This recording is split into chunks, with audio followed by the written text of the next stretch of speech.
Here's a video describing how to change out a motor on this robot. Basically, pull up the robot and put it gently over my knee. So the motors I want to change are exposed. Then I'll just use a screwdriver to unscrew the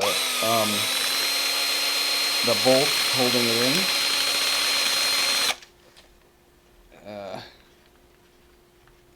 in. Not quite there.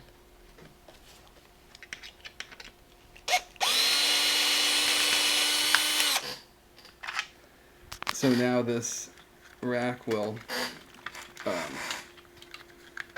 come free, basically. And so I can, it's a good idea also to keep a battery. It's not good probably to work on a live robot, but just have a little 12-volt battery so you can touch the wires to push the thing out. Or another alternative is just disconnect the rack completely here, and you can then push it through. Either way, you have to run the motor off the rack, and that has to be done with a battery on the terminals. So that's because you have to take off the motor. To get the screw inside the motor, you have to unscrew that. So I'm going to have to break this video into two parts. Continuing part 2 of changing out a motor. So, I'm going to need to run this rack off. Let's see. Oops, wrong way. So I need to get this here with this battery.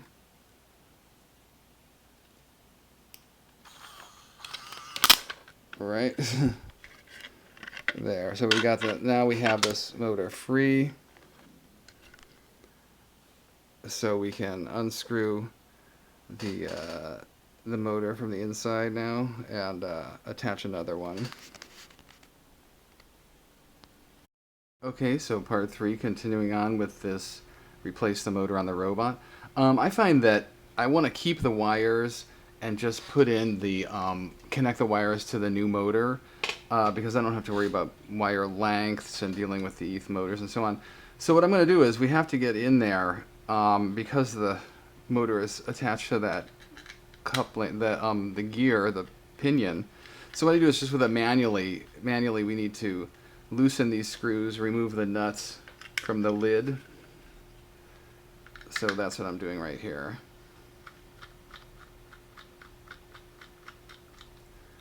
This lid should pop off and the nut may fall free. Okay, and then so the key thing now we need to do is remove this pinion. And this is one trick. There's a trick to this, and you need really a wrench to or actually a pliers to and I don't have my pliers around to tighten or loosen that last little bit. Let me go get my pliers. Okay, so I think this is like part 4 of changing the motor. So I have my, now look at my neurons. Meow, come on. For democracy. So grab this wrench, loosen it. Oh, it depends also on the hex wrench. This one looks like it's not going to do it.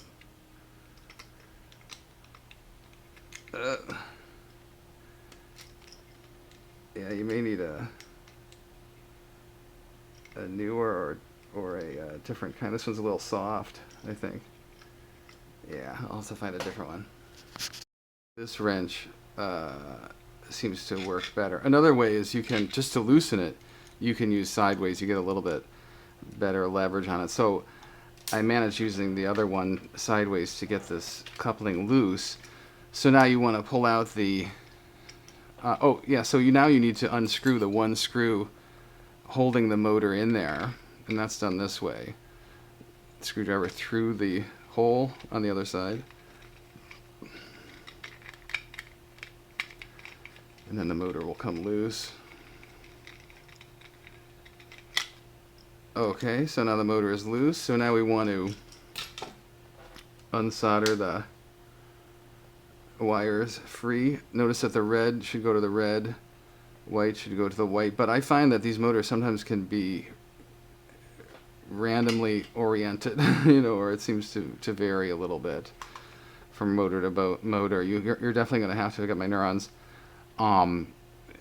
verify after that they are the way the robot app expects them to be or thinks they should be. So we're just going to solder loose these wires and get our other motor ready. Alright, so here we have that one free. Let's bring in our new one, the 46 gone, and the 24. Yes, I sort of scratch into the gearbox what they are. And so let's put red with red and white with white. Let's see. This wire is not really great for knowing which is which. Alright, let's see.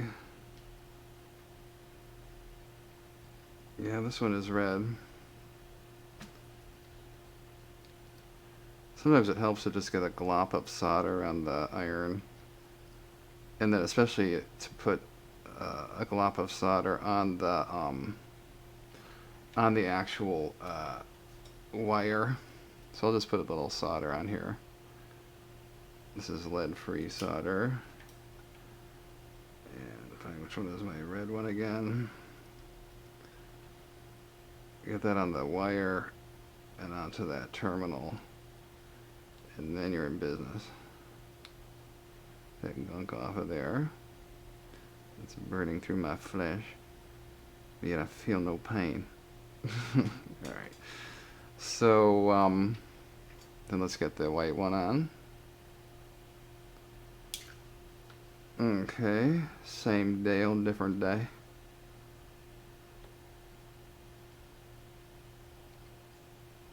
That one is on there nicely and strongly. Looks like there's a little gunk there. Just toss that off. Alright, and looks pretty much ready to roll. So now, let's put it back on here. I still have my screw in there. Alright, so we need to get that pinion on there. By Jovian, by Nips, I've done it. By Juno, I've done it. Now, let's screw in the motor again. The same way it came off. Same exact way it came off. Except in the opposite direction.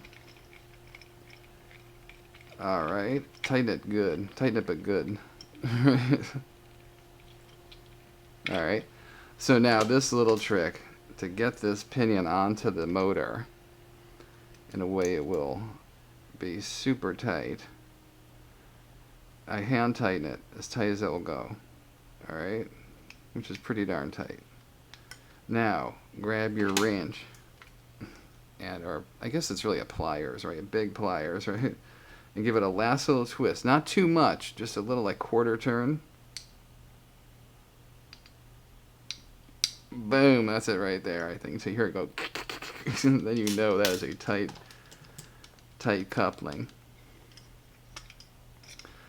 Okay, so now put these screws back on. Try to find those nuts from where they flew. And in theory, you could put the rack on, you know, and at the same time. I tend to just sort of push it in with the motor.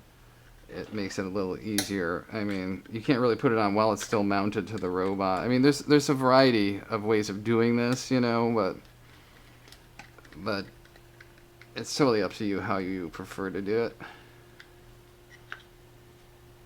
Okay, and one more nest on there.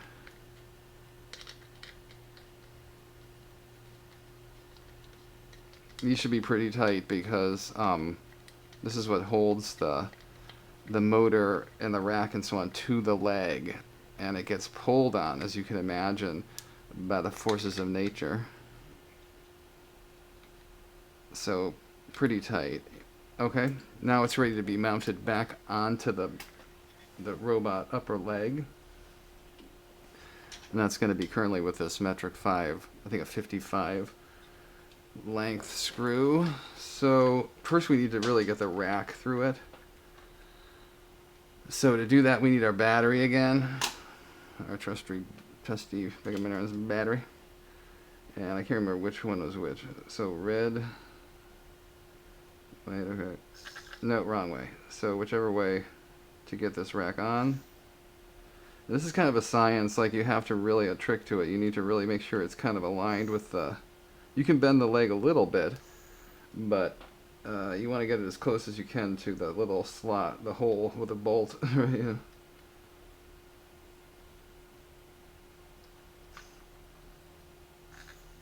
Yeah, that's pretty good right there. Okay, so now, oops, I can get this into the camera's view. We're going to try to align these holes up. Yeah, I think there's an embedded nut on the far end, so it should, you want to run it all the way up to that embedded nut without pushing it out. All the way up to that nut, and then give it a couple screws until it's tight. And there it is. We've just replaced the motor. Perfecto.